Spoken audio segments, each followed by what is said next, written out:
Om Shanti. Good morning. 22 मई 2021 आज शनिवार है।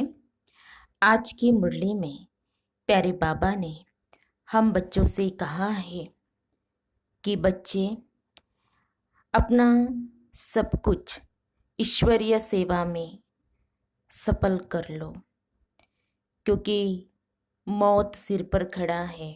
और अभी हम देख रहे हैं कि मौत का बाजार बहुत गर्म है।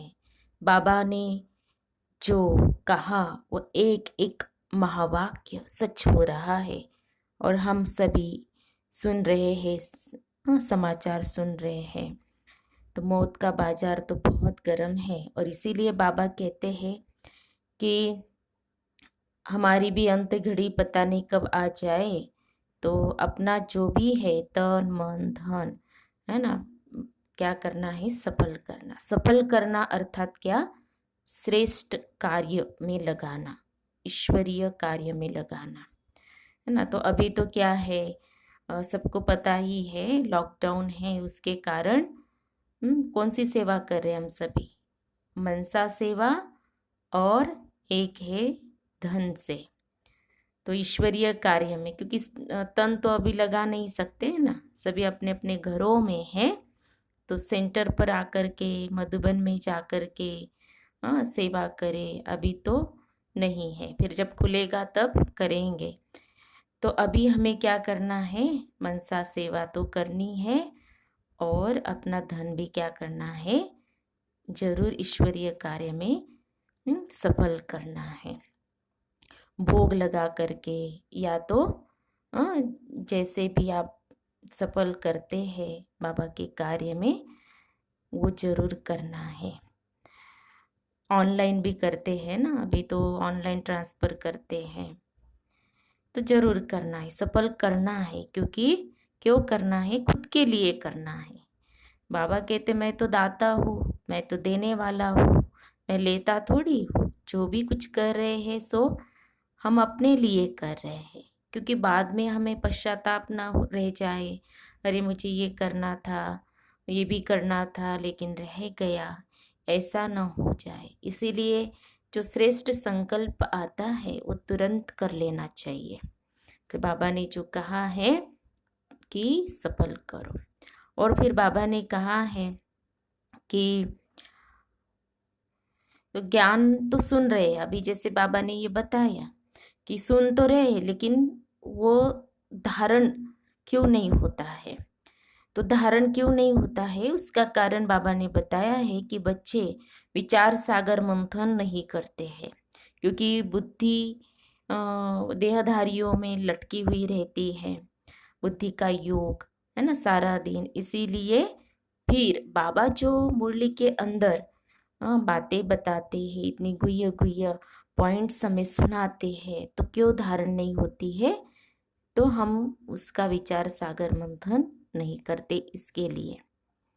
तो अभी हम विस्तार से सुनेंगे प्यारे बाबा के मधुर महावाक्य, ईश्वरीय महावाक्य, अर्थात प्यारे बाबा की मीठी मुरली। आज बाबा कहते हैं, मीठे बच्चे अपना सब कुछ ईश्वरीय सेवा में सफल कर भविष्य बना लो, क्योंकि मौत सिर पर है। आज की मुरली में प्रश्न है, ज्ञान सुनते हुए भी बच्चों में उसकी धारणा क्यों नहीं होती है? ज्ञान सुनते हुए भी बच्चों में उसकी धारणा क्यों नहीं होती है? उत्तर है, बाबा ने कहा, क्योंकि विचार सागर मंथन करना नहीं आता है। बुद्धि योग देह और देह के संबंधों में लटका हुआ है। पहले जब बुद्धि से मोह निकले तब कुछ धारणा भी हो। मोह ऐसी चीज है जो एकदम बंदर बना देता है। इसलिए बाप बच्चों को पहला पहला वायदा याद दिलाते हैं, देह सहित देह के सब संबंधों को भूलो और मुझे याद करो। मुरली में गीत बजा है, भोलेनाथ से निराला और कोई नहीं, ऐसी बिगड़ी को बनाने वाला और कोई नहीं। ओम शांति।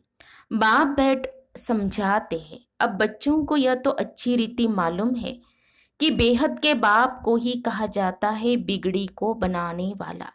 कृष्ण बिगड़ी को सुधार नहीं सकते। गीता का भगवान कृष्ण नहीं शिव है। शिव बाबा रचयिता है और कृष्ण है रचना। स्वर्ग का वर्षा देने वाला स्वर्ग का रचयिता ही हो सकता है। यही भारत की मुख्य बड़े ते बड़ी भूल है। श्री कृष्ण को बाबा कोई कह नहीं सकता, वर्षा बाबा से ही मिलता है और भारत को ही मिला था।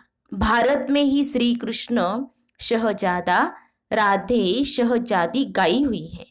महिमा ऊंचते ऊंच एक बाप की है। श्री कृष्ण है ऊंचते ऊंच रचना, विश्व का मालिक। उनको कहा जाता है सूर्यवंशी डीटी डिनाइस्टी। गीता आदि सनातन देवी देवता धर्म का शास्त्र है। सतयुग में तो किसको ज्ञान सुनाया नहीं है, संगम पर ही बाप ने सुनाया है। चित्रों में भी पहले यह सिद्ध करना है। दोनों के चित्र देते हैं। गीता का भगवान यह रचयिता है जो पुनर्जन्म रहित है, न कि श्री कृष्ण रचना। तुम जानते हो शिव बाबा ही हीरे तुल्य बनाते हैं। गाया भी जाता है हीरे तुल्य कौड़ी तुल्य। बच्चों की बुद्धि में यह रहना चाहिए कि बाप का फरमान है, तुम मुझे याद करो और वर्षे को याद करो। वह है बेहद का बाप। कृष्ण तो है हद का मालिक। भल विश्व का राजा बनता है, शिव बाबा तो राजा नहीं है ना। गीता की वास्तव में बड़ी महिमा है, साथ साथ भारत की भी महिमा है। भारत सब धर्म वालों का बड़ा तीर्थ है। सिर्फ कृष्ण का नाम डालने के कारण सारा महत्व उड़ गया है। इस कारण ही भारत कौड़ी तुल्य बन गया है तो ड्रामा अनुसार, परंतु सावधान करना होता है। बाप समझाते बहुत अच्छी रीति है। दिन प्रतिदिन गुह्य बातें सुनाते रहते हैं, तो फिर पुराने चित्रों को बदल कर दूसरा बनाना पड़े। यह तो अंत तक होता ही रहेगा। बच्चों को बुद्धि में अच्छी रीति रखना चाहिए। शिव बाबा हमको वर्षा दे रहे हैं, कहते हैं मामेकम याद करो तो विकर्म विनाश होंगे। कृष्ण को याद करने से विकर्म विनाश नहीं होंगे।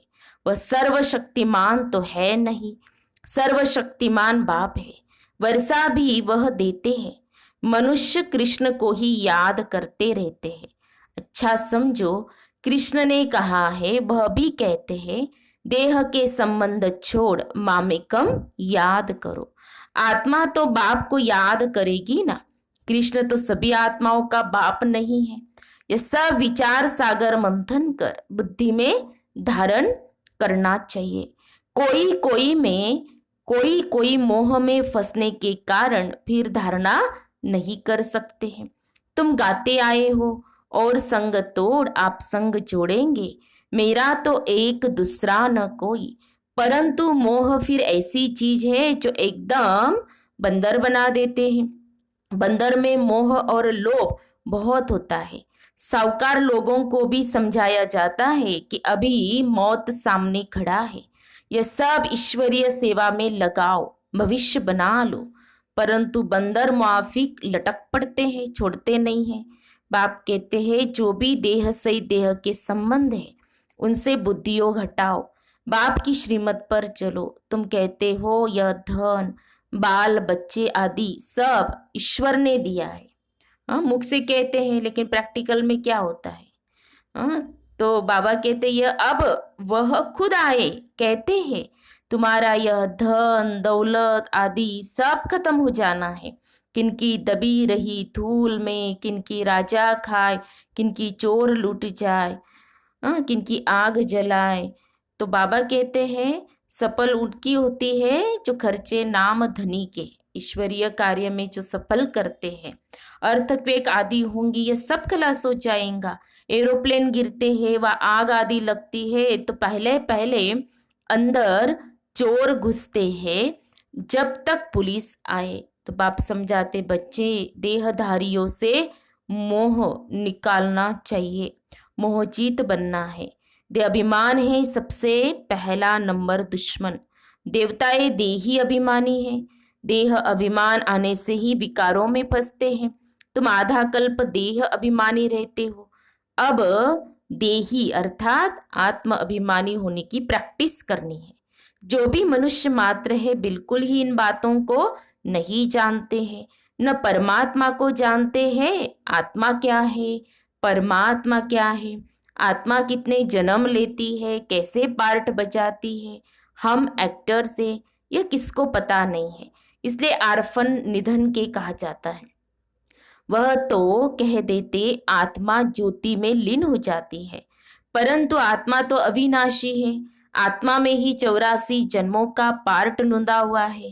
कहते भी है आत्मा स्टार है, फिर भी समझते नहीं। आत्मा सो परमात्मा कह देते हैं, बाप को बिल्कुल जानते नहीं। आत्मा के लिए भी कहते हैं प्रकृति के बीच में सितारा चमकता है। परमात्मा के लिए तो कुछ बताते नहीं है। उनको परम आत्मा कहा जाता है। वह भी परम धाम में रहते हैं, वह भी बिंदी है, सिर्फ पुनर्जन्म रहित है। आत्माएं पुनर्जन्म में आती हैं। परमात्मा के लिए कहा जाता है ज्ञान का सागर, आनंद का सागर, पवित्रता का सागर। देवताओं को यह वर्षा किसने दिया? बाप ने। सर्वगुण संपन्न, 16 कला संपूर्ण, इन देवताओं जैसा अभी कोई है नहीं। उन्हों को यह वर्षा कैसे मिला यह कोई को पता नहीं। बाप ही आकर समझाते हैं। उनको ही ज्ञान का सागर कहा जाता है। इस समय आकर ज्ञान देते हैं, फिर प्राय लोप हो जाता है। फिर होती है भक्ति, उनको ज्ञान नहीं कहा जा सकता। ज्ञान से तो सद्गति होती है। जब दुर्गति हो तब सर्व का सद्गति दाता ज्ञान का सागर आए। बाप ही आकर ज्ञान स्नान कराते हैं। वह तो पानी का स्नान है, उससे सद्गति हो नहीं सकती।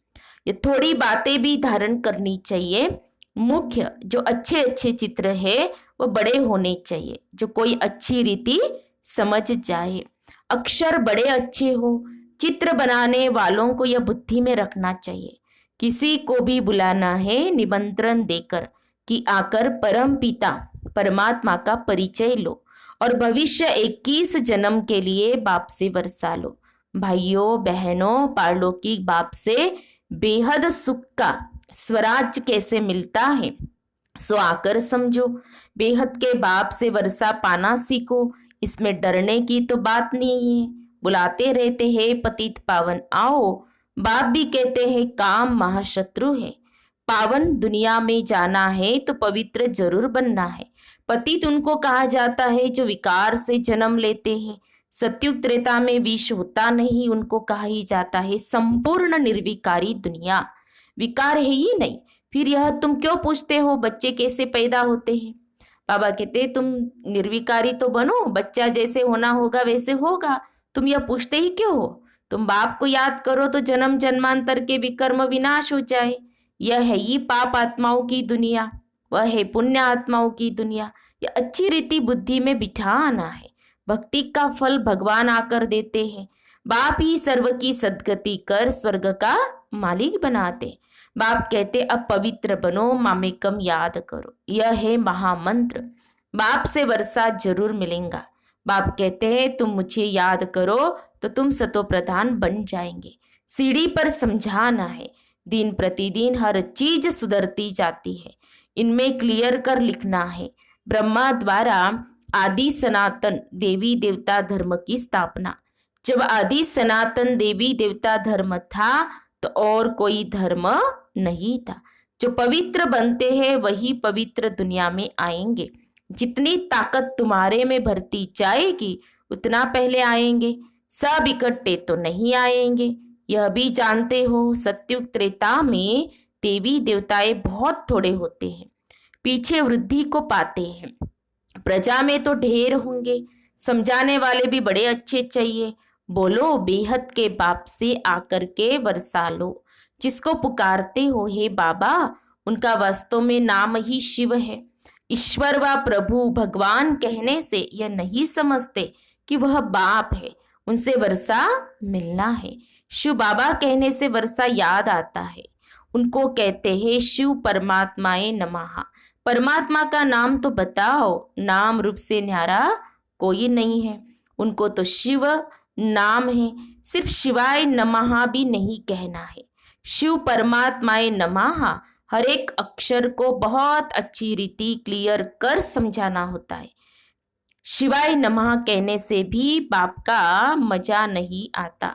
मनुष्य ने तो सब नाम अपने ऊपर रख दिए हैं। तुम जानते हो मनुष्य को कभी भगवान नहीं कहा जाता है। ब्रह्मा विष्णु शंकर को भी देवता कहा जाता है। बाप रचयिता तो एक ही निराकार है। जैसे लौकिक बाप बच्चों को रसते हैं ना, वर्षा देते हैं, वैसे बेहद का बाप भी वर्षा देते हैं। भारत को विश्व का मालिक बनाते हैं। सारी दुनिया का पतित पावन एक ही बाप है। ये थोड़ी कोई जानते हैं। हमारे धर्म स्थापक भी इस समय पतित है, कब्र दाखिल है। अभी सबकी कयामत का समय है। बाप ही आकर सबको उठाएंगे। कयामत के समय ही खुदा भगवान आते हैं। वही ज्ञान का सागर है। भगवान सबका भाग्य बनाने वाला, ईश्वर सबकी इच्छाओं को पूर्ण करने वाला है ना। तो लिखा हुआ है सागर के बच्चे भस्मीभूत हो गए थे, अर्थात काम चिता पर बैठ काले आयरन एजेड बन गए थे। फिर सुंदर कैसे बनेंगे? बाप कहते याद की यात्रा से, योग अक्षर कहने से मनुष्य मुंझ जाते हैं। बाप कहते हैं मुझे याद करो तो अंतमति सो गति हो। कितना सहज समझाते, फिर भी यह बातें बुद्धि में क्यों नहीं बैठती है? क्यों नहीं बैठती? देह अभिमान बहुत है, इसलिए धारणा नहीं होती। बाबा बड़ी अच्छी युक्ति बताते हैं। बेहद के बाप ने जिसको याद करते हैं उसने क्या आकर किया? भारत को स्वर्ग बनाया था। क्या आकर किया? भारत को स्वर्ग बनाया था। हद का वर्षा तो जन्म जन्मांतर लेते आए हो। अब बेहद के बाप से 21 जन्म के लिए बेहद का वर्षा लो। सतयुग त्रेता में देवताएं राज्य करते थे। सूर्यवंशी, फिर चंद्रवंशी, सो वैश्यवंशी, फिर शूद्रवंशी। 100 अक्षर डालने से सिद्ध होता है कि वही पुनर्जन्म लेते हैं, वर्णों में आते हैं। बाप समझाते तो सबको है। तुम सम्मुख बैठे हो तो खुश होते हो। कोई कोई की तकदीर में नहीं है तो सर्विस करते नहीं है। सर्विस करेंगे तो नाम होगा। कहेंगे बाबा की बच्चियां कितनी होशियार है, सब काम करती है, हमको स्वर्ग की बादशाही का वर्षा देती है। बाबा कहते ये वक्र अर्थात माल भी देती है। क्या क्या देती है? बाबा की बच्चियां कितनी होशियार है, सब काम करती है, हमको स्वर्ग की बादशाही का वर्षा देती है। यह वक्र अर्थात माल भी देती है। यह चित्र है अंधों के आगे आईना, इसमें जादू आदि की बात ही नहीं है। पवित्रता की ही मुख्य बात है। समझते ये अंतिम जन्म है। स्वर्ग में चलना है तो पवित्र जरूर बनना है। विनाश सामने खड़ा है, पावन जरूर बनना पड़े। सन्यासी घर बार छोड़ते हैं पावन बनने के लिए। बाप कहते विनाश सामने खड़ा है, मुझे याद करो तो बेड़ा पार हो जाए। अच्छा, मीठे मीठे सिखी लदे बच्चों प्रति माता पिता बाप दादा का याद प्यार और गुड मॉर्निंग।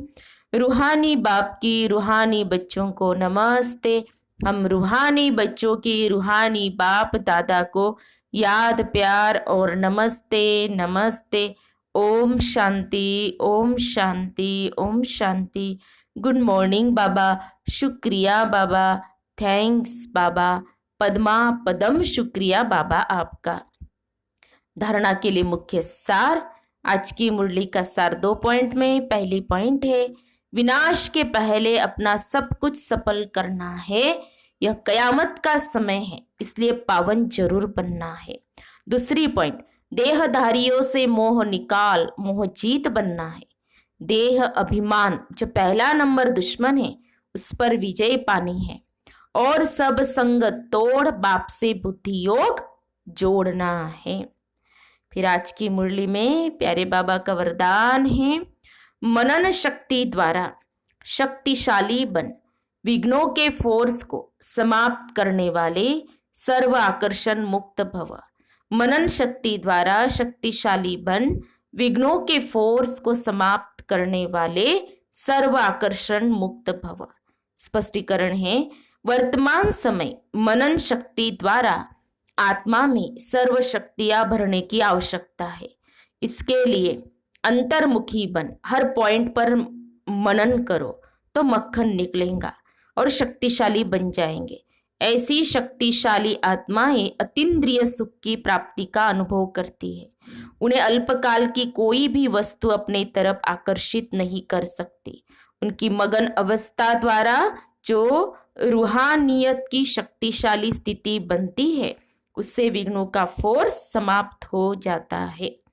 स्लोगन है, ब्राह्मण संसार में सर्व का सम्मान प्राप्त करने वाले ही तख्त नशीन बनते हैं। ब्राह्मण संसार में सर्व का सम्मान प्राप्त करने वाले ही तख्त नशीन बनते हैं। तो हम सब ने सुने प्यारे बाबा के मधुर महावाक्य, ईश्वरीय महावाक्य। तो आज प्यारे बाबा ने, भोलेनाथ बाबा ने हम बच्चों को जो ज्ञान की बातें, जो महावाक्य सुनाए आज, तो उसको हमें क्या करना है, अपने जीवन में धारण करना है। उसके लिए बाबा ने कहा कि बच्चे मनन करो, विचार सागर मंथन करो, तो बाबा जो कहते हैं वो क्या होगा, धारण जरूर होगा। और बाबा ने जो कहा कि अपना सब कुछ क्या करना है, सफल करना है, क्योंकि ये कयामत का समय हम देख रहे हैं, इसीलिए सफल जरूर कर लो, क्योंकि बाद में फिर बाबा भी स्वीकार नहीं करेगा। आज हम सारा दिन अटेंशन रखेंगे मनन शक्ति के ऊपर। तो आज हम क्या करेंगे, बाबा ने जो बातें बताई है मुरली के अंदर, उसको क्या करेंगे, मनन करेंगे। अच्छा, ओम शांति, ओम शांति, ओम शांति।